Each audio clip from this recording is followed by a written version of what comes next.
tās ir skanošās puķes. Īstenībā ideju mēs esam aizgūši no YouTube, bet mēs pie tās idejas, mēs esam viņu savādāk izveidojuši. Nav tik forši. Es nezinu, vai tieši tik forši būs, varbūt daudz foršāk, bet ideja tāda kopumā ņemot. Mums 34, ja, un tad iesvārstot un tā amplitūda samazināt, viņš būs tādos elastīgos stieņos. Un kad tā amplitūda samazinās, tad būs lielāka, tas atbalsts. Un tā kā samazināsies, tad tā skaņa būs.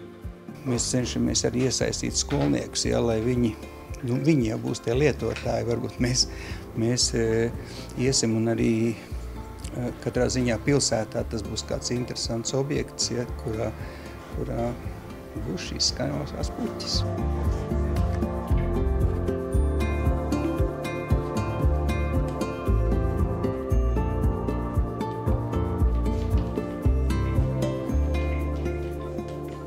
Pavasars ir stādīšanas, visu uzplaukšanas un jaunu treļu laiks.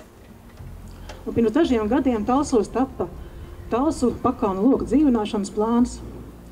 Un turā tika ieskicētas dažādas lietas, kā mūsu pilsētā padarīt šo gaisotni kādu optimistiski virpuļojošāku. Un gandrīz 200 cilvēku domas radīja tādu sādabīgu vīziju, ka Talsu pilsētas ielām jāpārtop par Talsu tradicionālās saulītes sevišķajiem stariem. Iedzīvotāju fórums radīja to sēkliņu šiem stariem. Šeit tā kā Talsu saulīte iemiesojas pilsētas ielu rakstā. Tāda bija tā ideja caur iedzīvotāju fórumiem. Un tādēļ radās šie dažādie stari. Talsu saulīte ir 8 stari, un šīs 8 nosacītās ielas tad kļuva par šiem stariem. Un tad šajā konkrētajā vietā, ja ir tādas nosaukuma stars, tad teiksim, lai koncentrētos kaut kādi arī gan notikumi, gan arī kādi objekti vairāk taisni saistībā ar šo konkrēto iedomāto staru veidu. Un tā, pirms dažiem gadiem, vienu tādu staru, ābeļziedu staru, pilsētas ļaudis padarīja vēl ābeļaināk, rožaināk. Savukārt lielā iela, Raiņa ielas virzienā, kur jau tagad jauki skan gan Tautas namā, gan mūzikas skolā, šī lielā iela pārtapa par skaņu staru.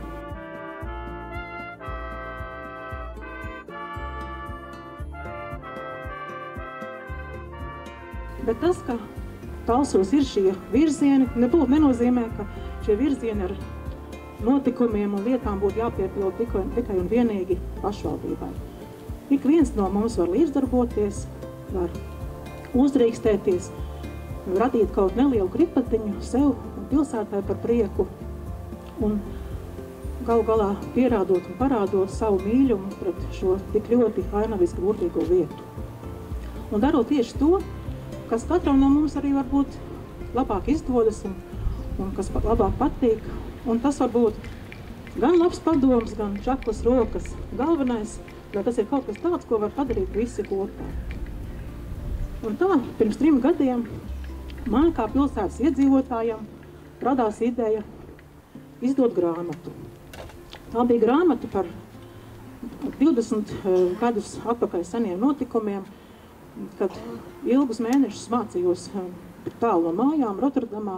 Izdodot šo grāmatu kopīgi ar Iveti Rorbahu un Talsu novada fondu, radās tāda izlolota ideja, ka šajā skaņu starā varētu tapt ar skaņu saistīts savdabīgs vidas objekts. Tā šie vairāk kā 300 manas grāmatas lasītāju kļuva par šī jaunā objekta īstenošanas ziedotājiem. Milzīgs tiešām paldies viņiem par to, jo šie cilvēki uzticējās un atvērās šai skaņu idejai pat īsti nezinot, kāda tā būs, jo sākumā arī mums pašiem nebija īsti skaidrs tieši kāda tā būs.